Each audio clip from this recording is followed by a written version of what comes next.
আসসালামু আলাইকুম বন্ধুরা, দেখো আজকে আমরা কোথায় এসেছি। এটা ধলপুর স্টাফ কোয়ার্টার। এইখানে আমাদের অনেক স্মৃতি জড়িয়ে আছে। এইখানে আমার খুব ভালো লাগে, মাঝে মাঝে আসি হাঁটতে আসার জন্য। এটা ঢাকা শহরে বেস্ট জায়গা, খুবই বড় একটি লেক। আমার মেয়ে এসেছে হাঁটতে, আমাকে টাটা দিচ্ছে। ওর খুবই ভালো লাগে এখানে আসতে। আমরা যে ঢাকা শহরে থাকি, বাসা বাড়িতে রোদই পাই না। চিন্তা করলাম যাই একটু হেঁটে আসি খোলা আকাশের নিচে। খুবই ভালো লাগছে আশেপাশে চারিদিকে দেখতে।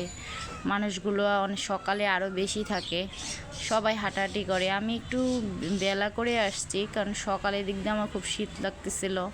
আমি চিন্তা করলাম একটু রোদ হলে রোদের মধ্যেই যাব, তাই আমি 10টার দিকে আসছি। দেখো এখানে কত সুন্দর গাছগাছালি, একটা ছাগলও এখানে ঘাস খাচ্ছে।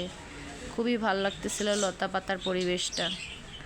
আসলে এরকম পরিবেশে থাকাটা খুবই ভাল লাগে। কি বড় জায়গা, দেখো কত সুন্দর। আমার মেয়েতেই দেখো বক বক বক বক করেই যাচ্ছে। ওর খালি একটা পর একটা প্রশ্ন, ওর প্রশ্নের কোনো শেষ নেই। আর ওর উত্তর দিতে দিতে আমার কান শেষ। দেখো আশেপাশে কত বড়, লেকটা খুবই সুন্দর। যাই হোক, ও তো পেঁচাল পাড়তেই আছে, ওর উত্তর দিতে দিতে আমি শেষ। এখন চিন্তা করলাম ওই পাশে যাই, কারণ ওই পাশটা অনেক নিরিবিলি, এই জন্য ওইখান দিয়ে এসে পড়লাম ওইখান থেকে। এইখানে আমার অনেক স্মৃতি জড়ানো, কারণ এখানে আমরা 4-5 বছর ছিলাম। এটা ধলপুর স্টাফ কোয়ার্টার। আমার শ্বশুর সরকারি চাকরিতে ছিল, এই জন্য এইখানে অনেক বছরই আমাদের জীবনটা কেটে গেছে। তখন খুবই ভালো লাগতো আসলে। তারপর ছাদে উঠতাম, অনেক মজা করতাম। এইখান থেকে আমার সাথে আমার হাজব্যান্ডের পরিচয় হয়েছিল। এইখান থেকে ফোন নাম্বার নেওয়ার, এইখান থেকেই পরিচয়। সব কিছুই চিন্তা করতেছিলাম আর মনে পড়তেছিল। হাঁটতেছি আর মনে মনে মনে করতেছি। এইখানে যারা হাঁটতে আসে তারা এখানে ডায়াবেটিস প্রেশার চেক করে নেয়। আর এইখানে আরও অনেক সুবিধাও আছে, সকালে আরও এরকম অনেক থাকে।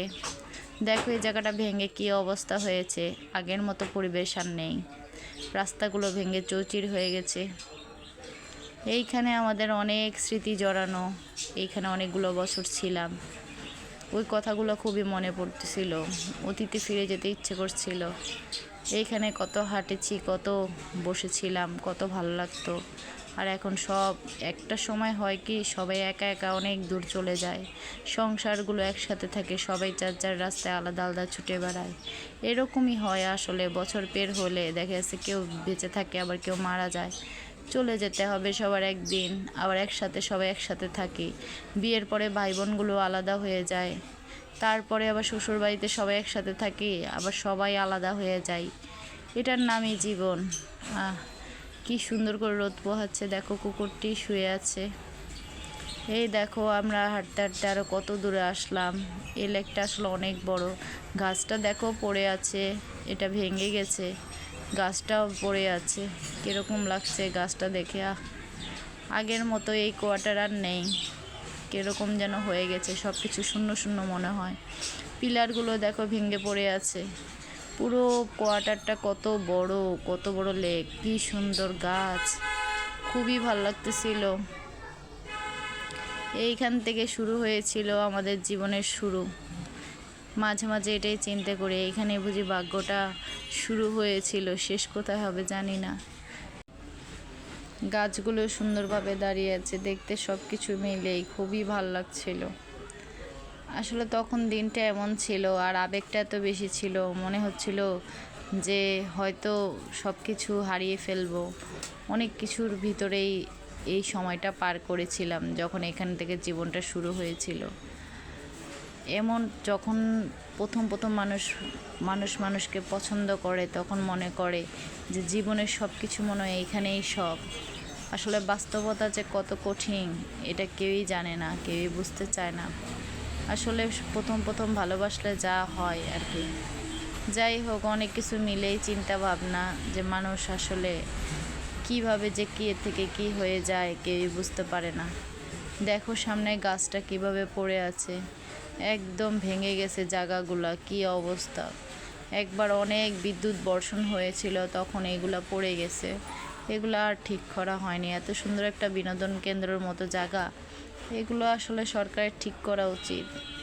সবাই এখান দিয়ে হাঁটে চলে, বিকেলে অনেক মানুষ থাকে, অনেক মানুষ দেখতে আসে, বসে বসে আড্ডা দেয়, ভালোই লাগে। যাই হোক, হাঁটতে হাঁটতে চলে আসলাম আমরা যে জায়গায় থাকি সেই জায়গাটা। আসলে আমরা এইখানে থাকতাম, আমি দেখাই, এই যে এই গল্লিতে, সামনে এই গল্লির ভিতরেই।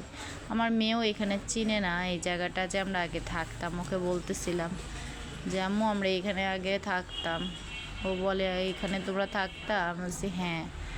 হাঁটতে হাঁটতে ওকে নিয়ে গেলাম সেই বাড়িতে, যে বাড়িতে আমরা থাকতাম, সেই বাড়ির সামনে। অনেকগুলো স্মৃতি, এখান দিয়ে কত হাঁটছি, কত চলছি। আর এখন এই জায়গাগুলো একদম চেঞ্জ হয়ে গেছে। এখানে দেখো, এটা একটা কমিউনিটি সেন্টার তৈরি করেছে, বিয়ে শাদী হলে, অনুষ্ঠান হলে এখানে অনুষ্ঠান হয়। এই দেখো আমাদের এই বিল্ডিংটা, আমি যেখানে আগে আমরা থাকতাম। এই যে পিছনে যে বিল্ডিংটা দেখা যাচ্ছে, সেই বিল্ডিংয়ে আমরা 4 তলায় থাকতাম। অনেক স্মৃতি মাখানো সেই জায়গাটা। আসলে মনে করতে গেলে খুবই খারাপ লাগে।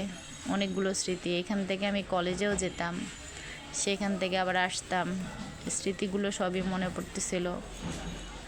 এই যে সেই বিল্ডিং, যে বিল্ডিং থেকে আমরা থাকতাম, 4-5 বছর থাকছি। আর আমার হাজব্যান্ডের তো জন্মই এখানে হয়েছে। এই যে এই 4 তলার বারান্দায় এই যে একটা তাল গাছ দেখতেছে, এই তাল গাছ থেকে কত তাল পড়তো, আর শব্দ শুনেই দৌড়ে আসতাম 4 তলার থেকে নিচে, যে দেখি একটা তাল পাই নাকি। আমরা নামতে নামতে দেখা যেত যে সবাই নিয়ে গেছে, আর পাইতাম না। সবার ভাগ্যে হইতো, আমার ভাগ্যে একবার হয়েছিল, আর আমি অনেক খুশি ছিলাম তখন সে তালটা পেয়ে। এই যে আমার মেয়ে হাঁটতে হাঁটতে এখন এসে পড়েছে সেন্টারে। এখানে সেন্টারটা পাশেই, খুবই সুন্দর করে সেন্টারটা তৈরি করেছে। এখানে বিভিন্ন সময় দেখা গেছে যে অনুষ্ঠান হলে এইখানে অনুষ্ঠান করে, তারপরে প্রোগ্রাম, বিভিন্ন প্রোগ্রাম করে, জন্মদিন অনুষ্ঠান এই সেন্টারটাতে করে। এখানে খেলার একটা মাঠ রাখছে, এখানে বাচ্চারা খেলাধুলা করে, আর এই সেন্টারে অনুষ্ঠান হয়। এই যে মাঠটাও মোটামুটি বড়ই আছে। আর সকালে আসলে দেখা যায় এখানে অনেক মুরব্বীরা ব্যায়াম করে। আমরা বাসার জানলা থেকে আগে দেখতাম, জানলা দিয়ে তাকিয়ে এইখানে সবাই ব্যায়াম করে। আমার মেয়ে দেখো কি করে, ওটার ভিতরে ঢুকে গেছে, ফাঁকা দিয়ে দুষ্টামি করে। ছোট মানুষ তো বুঝে না, ওই যে কী যেন বলে আমাকে, ও এগুলোই দুষ্টামি করে, হাঁটে। রৌদ্র খাওয়াতে নিয়ে আসছি, ঢাকা শহরে রোদ নাই, সে কারণে ওই যে ওখান দিয়ে ঢুকা যায়, এখান দিয়েও ঢুকা যায়, এটা বলতেছে। বাচ্চা মানুষ যা হয়। এই দেখো কি সুন্দর এই জায়গাগুলা, এখন কীরকম হয়ে গেছে। যাই হোক, এখন আমরা নাই তো, তাই সব কিছু কেমন যেন লাগতেছিল, যে আগে কত স্মৃতি ছিল এই জায়গাগুলা। আর এখন আসলে গাছগুলোও খুব সুন্দর। ওই যে স্কুলে 2টা ছাত্রী এসে এখানে বসলো, এখানে অনেকজন বসে, বিকালে একদম ভরা থাকে মানুষজন। এখন অবশ্য মানুষজন নাই। আমি ওইখানে একটু ছায়ার নিচে বসে নিলাম, অনেকক্ষণ হাঁটছি তো, তাই একটু বসে রেস্ট করে নিলাম। সব কিছু মিলেই খুবই ভালো লাগতেছিল। মাঝে মাঝে এরকম আসা উচিত, আসলে বাচ্চাদের নিয়ে বেরিয়ে হওয়া হয় না। অনেকক্ষণ হেঁটে চলে এখন বলতেছি যাওয়ার পালা, এখন তো যেতে হবে, চলো যাই। ও তো যেতে চাচ্ছিল না, বলে আম্মু যাবো না, আরও কিছুক্ষণ থাকি। আমি বলছি না, চলো চলে যাই, বাসায় কাজ আছে। তারপরে হাঁটতে হাঁটতে আবার শুরু করলাম যাওয়ার দিকে। মানুষের জীবনে এক সময় এরকমই হয়, সব কিছু থাকে, আবার সব কিছু সবই আলাদা আলাদা, যার গন্তব্যে চলে যেতে হয়। বাস্তবতা জীবনটা এমনই, অনেক কষ্টের হয়। সব সময় কি আর একরকম থাকে মানুষের জীবন? যখন মন যেত অনেক ঘুরি ফিরি, তখন হয়তো হাজব্যান্ডের সময় থাকতো না। আর যখন ঘুরতে মন চায় সে সময় বয়স থাকে না। একটা সময় বয়স হয়ে যায়, তখন আর কিছুই ভালো লাগে না। এটার নামই আসলে জীবন। যাই হোক, এখন যাওয়ার পালা। আমরা এখন যাওয়ার প্রস্তুতি নিচ্ছি, যে চলো বাসায় যাই। এগুলো রেখে যেতেও ইচ্ছে করতেছিল না, মন চাচ্ছিল আরও কতক্ষণ বসে থাকি, কিন্তু বসে থাকলে তো আর হবে না, যেতে তো হবেই। চারিদিকটা দেখো কিরকম হয়ে আছে। আসো মো, চলে যাই, ওকে বলতেছে। বলে না আমি একটু থাকবো, আসো আসো, ওকে বারবার ডাকতেছি, ও আসতেই চায় না। কি একটা অবস্থা। পরে ওকে নিয়ে আমি আস্তে আস্তে হাঁটতে থাকলাম। তাও ভালো যে আমাদের বাসার থেকে এই জায়গাটা খুব কাছে, বেশি সময় লাগে না আসতে। তারপরেও আসা হয় না ব্যস্ততার কারণে। এখন যাওয়ার পালা। সামনে আমরা হাঁটতে হাঁটতে চলে যাব আমাদের বাসায়।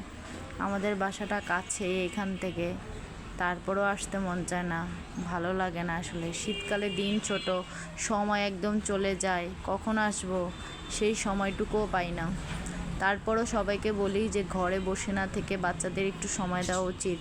ঘরের মধ্যে নিজেরাও থাকতে থাকতে কীরকম হয়ে যাচ্ছি, আর বাচ্চারাও থাকতে থাকতে ওদের মন মানসিকতা কীরকম যেন হয়ে যাচ্ছে। এখন আমরা এখান থেকে চলে যাব, বাসায় যাব। এখনও এই জায়গাগুলো দেখতে খুবই ভালো লাগতেছে, বারবার তাকিয়েছিলাম সেই পিছনের দিকে, যে আরে জায়গাগুলো আসলে খুবই খারাপ লাগতেছে। আগে ছিলাম তখন কীরকম লাগতো আর এখন কীরকম। এখন সামনে আস্তে আস্তে হেঁটে হেঁটে দেখো কুকুরের বাচ্চাগুলোকে নিয়ে রোদ পোহাচ্ছে।